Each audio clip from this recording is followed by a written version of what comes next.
मेरे प्यारे भाइयों बहनों, तो कैसे हैं आप लोग और कैसी चल रही है आपकी बोर्ड 2026 की तैयारी। तो मैं आशा करता हूं मेरे सारे प्यारे भाई बहन स्वस्थ होंगे, मस्त होंगे और अपनी 2026 बोर्ड एग्जामिनेशन में व्यस्त होंगे। तो आज की क्लास में मैं क्या डिस्कस करूंगा मेरे प्यारे भाई बहन, तो आपकी 2026 की परीक्षा के लिए सबसे ज्यादा इंपॉर्टेंट जो हमारे सब्जेक्टिव क्वेश्चंस होते हैं हमारे इंग्लिश के, मतलब आज की क्लास में आपको इंग्लिश के सबसे ज्यादा पूछे जाने वाले इंपॉर्टेंट क्वेश्चंस को डिस्कस करूंगा। यानी आज की क्लास में मैं आपको डिस्कस करूंगा हमारी इंग्लिश के सबसे ज्यादा वायरल क्वेश्चंस के बारे में, जो सबसे ज्यादा बोर्ड एग्जाम में सबसे ज्यादा पूछे जाते हैं। मतलब ऐसे क्वेश्चंस के बारे में डिस्कस करूंगा जो 2026 के सबसे ज्यादा चुनिंदा क्वेश्चंस होते हैं। तो मेरे प्यारे भाई बहन, आप नए आए हैं चैनल पर तो मैं आपको बता दूं कि मेरा नाम दीपांशु राजपूत है और मैंने यूपी बोर्ड क्लास 12 में डिस्ट्रिक्ट टॉप किया है और आप सभी प्यारे भाई बहनों को मैं टॉप कराना चाहता हूं और आप लोगों को मैं डिस्ट्रिक्ट टॉपर, स्टेट टॉपर बनाने का सपना रखता हूं।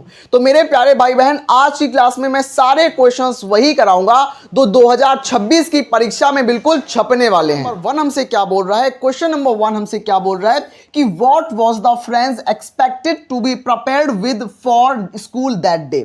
मतलब ये जो क्वेश्चन है हमारा वेरी वेरी इंपॉर्टेंट क्वेश्चन है और मैं आपको बता दूं कि अगर आपको इंग्लिश से डर लगता है, अगर आपको इंग्लिश लिटरेचर में क्वेश्चन से डर लगता है तो आपको याद करने की कोई जरूरत नहीं है। मैं आपको क्वेश्चन के साथ उसकी हिंदी भी बताऊंगा। मतलब अगर आप क्वेश्चन की हिंदी भी समझ गए ना तो आप क्वेश्चन को अपने शब्दों में बना बनाकर कर पाओगे और आपको कोई भी दिक्कत नहीं होगी। तो इसका मतलब क्या है, हमारा फर्स्ट नंबर क्वेश्चन का मतलब क्या है कि फ्रेंच को उस दिन क्या तैयार करके जाने की अपेक्षा थी। मतलब जो फ्रेंच है मेरे पास, एक फ्रांसीसी लड़का है मेरे पास फ्रेंच, उसको स्कूल में क्या याद करके जाने की आवश्यकता थी। तो आपको इसका आंसर बताना है। तो आपको इसका आंसर क्या लिखना है, आपको आंसर में कि French was expected to be prepared for school that day with his lesson participles. तो आपको क्या लिखना है, जो मेरे पास फ्रेंच है तो फ्रेंच को उस दिन पार्टिसिपल्स का पाठ तैयार करके जाना था। तो मतलब फ्रेंच को उस दिन किस चीज की अपेक्षा थी, तो फ्रेंच को उस दिन स्कूल में अपना पार्टिसिपल्स का पाठ याद करके जाना था। अब ये पार्टिसिपल्स क्या होता है, तो दूसरा पार्टिसिपल ग्रामर होता है, एक तरीके की ग्रामर होती है participles, a kind of grammar होती है मेरे पास। पार्टिसिपल्स एक ग्रामर होती है सिंपल तरीके से। उसके बाद हमें लिखना है कि एम हैमिल हिज फ्रेंच टीचर। जो एम हैमिल है ये एक फ्रेंच टीचर है। एम हैमिल कौन है, तो आपको लिखना है मेरे पास एक फ्रेंच के अध्यापक एम हैमिल, उन्होंने क्या कहा, उन्होंने कहा था। तो M Hamel French teacher had announce that, और उन्होंने क्या अनाउंस किया था, उन्होंने अनाउंस किया था that he would question the class on participles. जो मेरे पास जो फ्रांस के टीचर हैं, जो मेरे पास फ्रेंच टीचर हैं एम हैमिल, और एम हैमिल ने अनाउंस किया था कि वो क्या करेंगे, वो पार्टिसिपल्स पर क्वेश्चन पुटअप करेंगे, पूरे क्लास से पुटअप करेंगे। तो ये मेरे पास उन्होंने बताया था, questions the class on the participles, but poor friends did not know the even the first word about them. तो मेरे पास क्या है, तो मेरे पास जो फ्रांस था उसको पार्टिसिपल्स का पहला शब्द भी नहीं आता था, इसलिए बहुत ज्यादा ये टेरिबल था, बहुत डरा हुआ था, घबराया हुआ था। तो आपको हिंदी में आपको क्या लिखना है कि फ्रेंच उस दिन पार्टिसिपल्स का पाठ तैयार करने की उसको अपेक्षा थी। उसके बाद उसका जो अध्यापक थे, जिनका नाम मेरे पास एम हैमिल है, तो उनके अध्यापक का नाम क्या है, एम हैमिल। उन्होंने कक्षा में पार्टिसिपल्स पूछने के लिए उन्होंने कक्षा में बोला कि मैं कल पार्टिसिपल्स पूछूंगा। तो लेकिन जो मेरा फ्रांस है, फ्रांस को पार्टिसिपल्स का पहला शब्द भी नहीं आता। हमारे क्वेश्चन नंबर 2 की तरफ। तो हमारा क्वेश्चन नंबर 2 हमसे क्या बोल रहा है कि what had been put on the bulletin board. तो ये सारे वो क्वेश्चंस मैं करा रहा हूं जो 2026 की बोर्ड परीक्षा के सबसे चुनिंदा और सबसे ज्यादा पूछे जाने वाले क्वेश्चंस होते हैं। तो क्वेश्चन हमसे क्या बोल रहा है कि what had been put on the bulletin board. मतलब इसका क्या है कि सूचना पट्ट पर क्या सूचना लगाई गई थी। जो मेरे पास बुलेटिन बोर्ड होता है, आपको नहीं पता तो मैं आपको बता दूं, जो बुलेटिन बोर्ड का मतलब क्या होता है कि आप कहीं अगर जाओ तो आपको एक बोर्ड ऐसा लगा होगा जहां पर पूरी सूचना लिखी होती है। आपके स्कूल में होगा या कहीं आप स्टेशन वगैरह पर जाते हैं तो स्टेशन वगैरह पर आपको दिखाई देता है। तो जो बोर्ड होता है उस बोर्ड को हम बोलते हैं बुलेटिन बोर्ड बोलते हैं उस चीज को, ठीक है। तो वहां पर एक सूचना लगाई गई थी। क्या सूचना लगाई गई थी उसका हमें आंसर देना है। तो मेरे पास आंसर में क्या होगा, an order that had come from Berlin. इसका मतलब क्या है कि मेरे पास इसका मतलब है कि बर्लिन से आए एक आदेश के अनुसार, बर्लिन से आए एक आदेश को सूचना पट्ट पर लगाया गया था।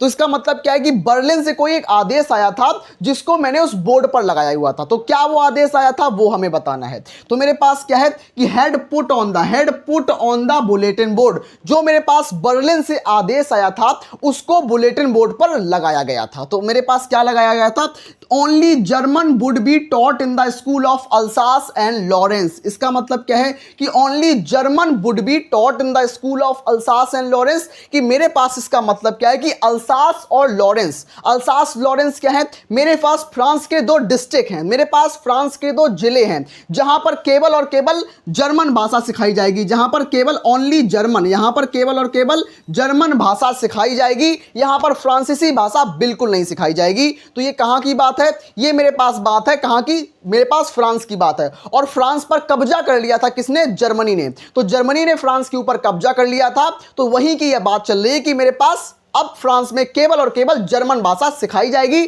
पढ़ाई जाएगी, ये बोला जा रहा है। उसके बाद क्या है, उसके बाद बोला जा रहा है कि the new teacher of German would join the school from the next day. तो इसमें क्या बोला जा रहा है कि जो जर्मनी का टीचर है वो अगले दिन से स्कूल को ज्वाइन कर लेगा और आपके स्कूल में पूरी तरीके से पढ़ाई जो होगी वो जर्मन भाषा में कराई जाएगी। तो आपको क्वेश्चन समझ में आया होगा, क्वेश्चन की पूरी हिंदी आपको नीचे लिखी हुई है, आप इस क्वेश्चन का बेहतर तरीके से स्क्रीनशॉट ले लीजिए। मैं बढ़ता हूं हमारे क्वेश्चन नंबर 3 की तरफ। बहन अब मैं बात करूंगा हमारे क्वेश्चन नंबर 3 की तरफ, यानी कि हमारा क्वेश्चन नंबर 3 हमसे क्या बोल रहा है। जो हमारा क्वेश्चन नंबर 3 है वो हमसे बोल रहा है कि why did Sahib parents leave Bangladesh.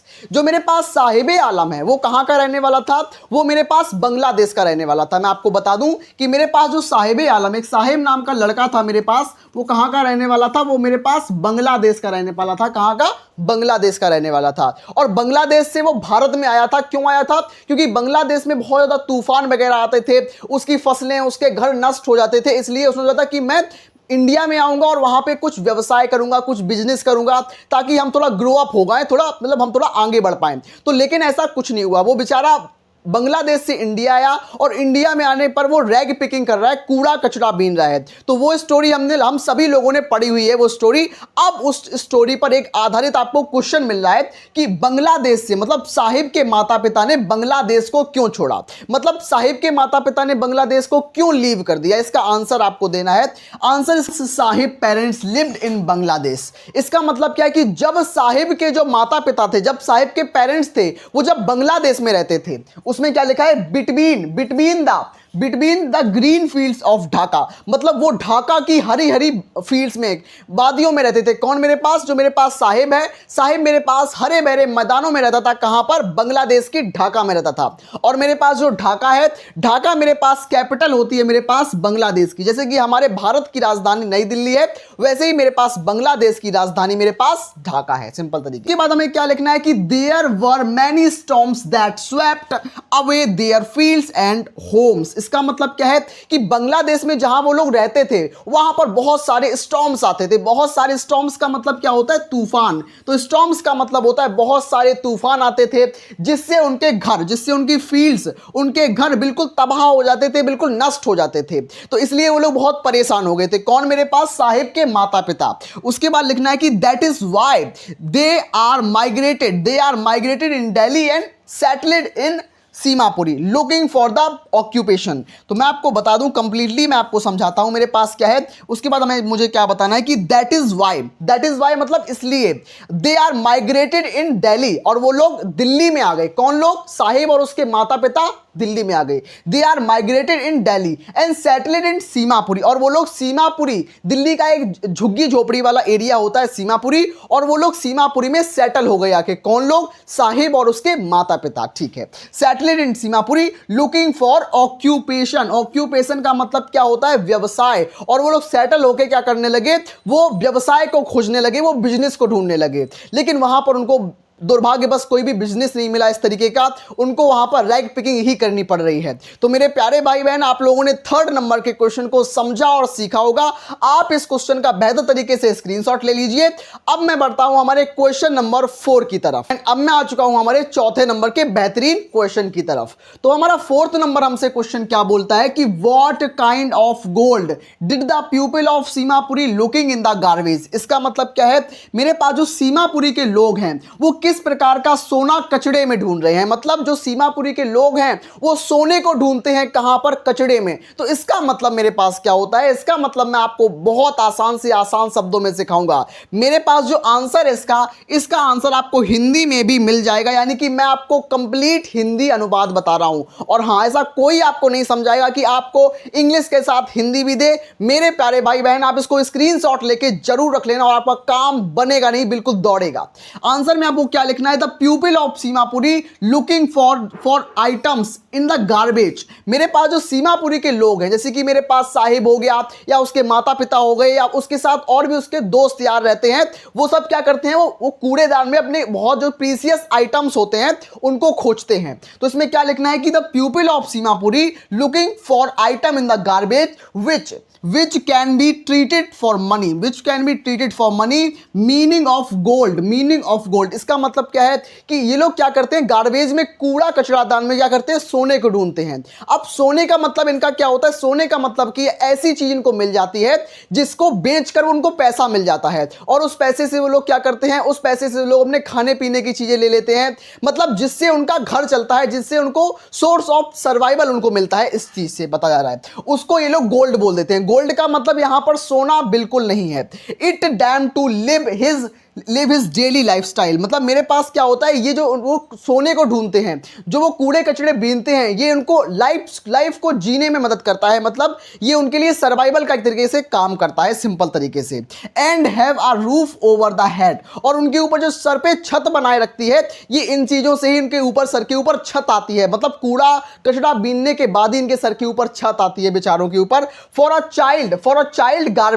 Child garbage many meaning sums things wrapped in the wonder and also source of survival. तो इसका मतलब क्या है कि जो मेरे पास चाइल्ड्स हैं, फॉर अ चाइल्ड मतलब एक बच्चे के लिए, एक लड़के के लिए, जो छोटा लड़का होता है उसके लिए जो गार्बेज का मतलब क्या होता है, मेरे पास कूड़ेदान। जो छोटा लड़का है वो गार्बेज में कूड़ा बीनने का उसका मतलब क्या होता है, उसका मतलब होता है may means something in wrapped in wonder. मतलब जो छोटा लड़का होता है वो कूड़ा कचरा बीनता है तो वो आश्चर्य में होता है। वंडर का मतलब आश्चर्य। तो जब वो कुछ उसको मिलता है तो उसके मन में बहुत खुशी होती है, वो सोचता है मैं और खोजूं, कुछ और नया मिल जाए, फिर वो खोजता है, फिर वो जब कुछ और मिल जाता है तो उसके मन में एक उत्साह, उसके मन में एक आश्चर्य का भाव रहता है, जिसको हम बोलते हैं वंडर या सरप्राइज का भाव, जिससे वो कूड़ा कचरा बीनता रहता है। जबकि जो मेरे पास एल्डर्स होते हैं, जो मेरे पास बड़े लोग हैं, उनके लिए जो कूड़ा बीनने का मतलब घर चलाना है, उनको कूड़ा बीनने का मतलब घर चलाना है। लेकिन जो मेरे पास साहिबे आलम है वो खुशी के तौर पर ये सब करता है, उसको मतलब उसको आश्चर्य होता है, मजा आता है, वंडर के तौर पर ये लोग करते हैं ये काम, ठीक है। और जो बड़े लोग होते हैं उन लोगों को अपना घर चलाना होता है, अपने सर्वाइवल के लिए उनको कूड़ा कचरा बीनना पड़ता है, सिंपल तरीके से। मेरे पास इसकी हिंदी भी लिखी हुई है, आप इसकी हिंदी को भी पढ़ सकते हो, बहुत आसान है। आप इसका स्क्रीनशॉट लेके रख सकते हो, विद हिंदी आप रख लेना, आपके एग्जाम के दिन आपको बहुत फायदा मिलेगा। मेरे प्यारे भाई बहन, अब मैं बात करूंगा हमारे 5वें और बेहतरीन नंबर क्वेश्चन की तरफ। भाई बहन, अब मैं आ चुका हूं हमारे लास्ट क्वेश्चन की तरफ, यानी कि मैं अपने 5th नंबर क्वेश्चन को डिस्कस करूंगा। 5वां नंबर क्वेश्चन क्या हमसे बोल रहा है, उसको आगे बढ़ने से पहले मैं आपको बता दूं कि मेरे प्यारे भाई बहन, आप मुझे गलत मत समझना। मैं आपके लिए इतनी दिन रात मेहनत कर रहा हूं, मैं बस आपको आगे बढ़ाना चाहता हूं, इसीलिए मैंने आपको इंग्लिश के साथ हिंदी भी प्रोवाइड की है। आप इंग्लिश को पढ़ो। मेरे बहुत से भाई बहनों के कमेंट्स आए थे कि भैया मैं हिंदी मुझे नहीं करनी आती, तो आप हिंदी को लिख लो। मैंने आपके लिए ही हिंदी को लिखा है कि आप लोगों को कोई भी प्रॉब्लम या कोई भी दिक्कत ना आए। हाँ, तो आपको मैंने हिंदी भी इसी का प्रोवाइड कर दी है। क्वेश्चन हमसे क्या बोल रहा है, 5वां नंबर जो हमारा क्वेश्चन है, हमारा 5th नंबर क्वेश्चन हमसे क्या बोल रहा है कि मेरे पास who is Mukesh, what is his dream. मेरे पास क्या है, इसका मतलब क्या है कि मुकेश कौन है। पहला मेरा क्वेश्चन क्या बोल रहा है कि मुकेश कौन है। उसका नेक्स्ट पार्ट हमसे क्या बोल रहा है कि उसका क्या सपना है, मतलब मुकेश का क्या ड्रीम है, वो क्या बनना चाहता है। तो मेरे पास इसका आंसर आपको बहुत आसान तरीके से लिखना है कि Mukesh belongs to the bangle maker of Firozabad. जो मेरे पास मुकेश है वो कहां से आता है, मुकेश जो होता है वो मेरे पास फिरोजाबाद से आता है। और फिरोजाबाद क्या होती है, फिरोजाबाद मेरे पास क्या है, फिरोजाबाद मेरे पास ग्लास ब्लोइंग इंडस्ट्री है। यहां पर कांच की चीजें, यहां पर चूड़ियां वगैरह बहुत ज्यादा बनाई जाती हैं। तो यहां पर क्या होता है कि ज्यादातर सभी लोग, मतलब हर परिवार के लोग चूड़ी बनाने के काम में आते बनाते हैं, मतलब चूड़ी बनाने का काम करते हैं। लेकिन जो मेरे पास मुकेश है, मुकेश का काम चूड़ी बनाने का बिल्कुल नहीं है। मुकेश मोटर मैकेनिक्स बनना चाहता है, मुकेश कार चलाना सीखना चाहता है। लेकिन दुर्भाग्यवश उसके आसपास के चारों लोग और उसके आसपास का जो वातावरण है और उसके आसपास के जो लोग हैं, मोहल्ले के पड़ोसी, सारे लोग चूड़ी बनाने में एंगेज्ड होते हैं। तो उनको अपना जो फैमिली बिजनेस होता है, उनको लगता है कि मैं उसको ही आगे बढ़ाऊं, और अगर कोई दूसरा काम करना चाहे तो उनको वो गलत लगता है। तो इस चैप्टर के अंदर मैंने इस क्वेश्चन के अंदर हर एक चीज को इंक्लूड किया है। आप उसको समझो, आपको बहुत मजा आएगा क्वेश्चन में। मेरे पास क्या है कि Mukesh belongs to the bangle maker of Firozabad, where each family, जहां पर प्रत्येक परिवार, where each family engaged in bangle making. मेरे पास क्या होता है कि जहां पर प्रत्येक परिवार चूड़ी बनाने में या कोई भी कंगन बनाने में, चूड़ी बनाने में या कांच के कोई भी सामान बनाने में व्यस्त होता है। उसके बाद क्या है कि ऑन आस्किंग मुकेश, जब मुकेश से पूछा गया कि तुम क्या बनना चाहते हो, मतलब जब मुकेश से पूछा गया कि तुम क्या बनना चाहते हो, तो मुकेश ने बताया कि I will be motor mechanics, I will be want to become a motor mechanics. जो मेरे पास मुकेश था, मुकेश का सपना था मोटर मैकेनिक्स बनने का। तो उसके बाद क्या लिखा है कि I will learn to drive a car, I will learn to drive a car, मैं कार चलाना सीखना चाहता हूं, मैं कार चलाना सीखना चाहता हूं, मुकेश का सपना है ये। उसके बाद क्या लिखा है, thus he wants to be his own master, इसलिए वह खुद का स्वामी बनना चाहता है, किसी और का नहीं। कौन? मेरे पास मुकेश। उसके बाद क्या लिखा है, बिकॉज मतलब क्योंकि, because he is caught up in the various cycle created by others, मतलब जो मेरे पास मुकेश है वो फंस चुका है एक चक्र में, जो कि उसके साथ उसके जो एनवायरनमेंट है, उसका जो वातावरण अदर्स लोगों ने बनाया है, जो उसका जो पारंपरिक जो उसकी परिवार की जो कल्चर्स होते हैं, उनको लोगों को लगता है कि उसको हम तोड़ नहीं पाएंगे। लेकिन मुकेश का सपना है मोटर मैकेनिक्स बनने का, सिंपल तरीके से। उसके बाद मेरे पास क्या है, मेरे पास जो बोल रहा है कि he will not able to realise his dreams and will remain a bangle maker. मेरे पास इसका मतलब साफ साफ आपको दिखाई दे रहा है कि मुकेश का जो सपना है वो तो मोटर मैकेनिक्स बनने का है, लेकिन वो बन पाता है या नहीं बन पाता, इसके बारे में चैप्टर में कुछ भी नहीं दिया गया है। लेकिन हमारा तो सपना है कि मुकेश बिल्कुल मोटर मैकेनिक्स बन पाए। चैप्टर के अंदर इतनी ही इंफॉर्मेशन थी, मैंने जितनी थी मैंने आपको बता दी। आपको इसकी हिंदी नीचे दिखाई दे रही होगी, आप इस क्वेश्चन का स्क्रीनशॉट भी ले सकते हैं। मेरे प्यारे भाई बहन, अगर आपको कोई भी सिंपल से सिंपल क्वेश्चन में प्रॉब्लम हो, टफ से टफ क्वेश्चन में प्रॉब्लम हो, नो प्रॉब्लम, मैं आपके हर प्रॉब्लम के लिए खड़ा हुआ हूं और आपकी हर एग्जाम के दिन तक मदद करूंगा, उसकी कोई टेंशन नहीं है, कोई प्रॉब्लम नहीं है। मेरे प्यारे भाई बहन, मैंने 2.5 लाख का लोन लेकर, मैं सच बता रहा हूं, मैंने बैंक से 2.5 लाख लोन लेकर मैंने आपके लिए डिजिटल बोर्ड लगाया है। तो आप मेरी चीज को समझो और मुझे सपोर्ट करो मेरे प्यारे भाई बहन, ये आपकी जिम्मेदारी है। मैं मिलता हूं अपनी नेक्स्ट अमेजिंग क्लास में, तब तक के लिए आप पढ़ते रहिए, स्वस्थ रहिए, मस्त रहिए।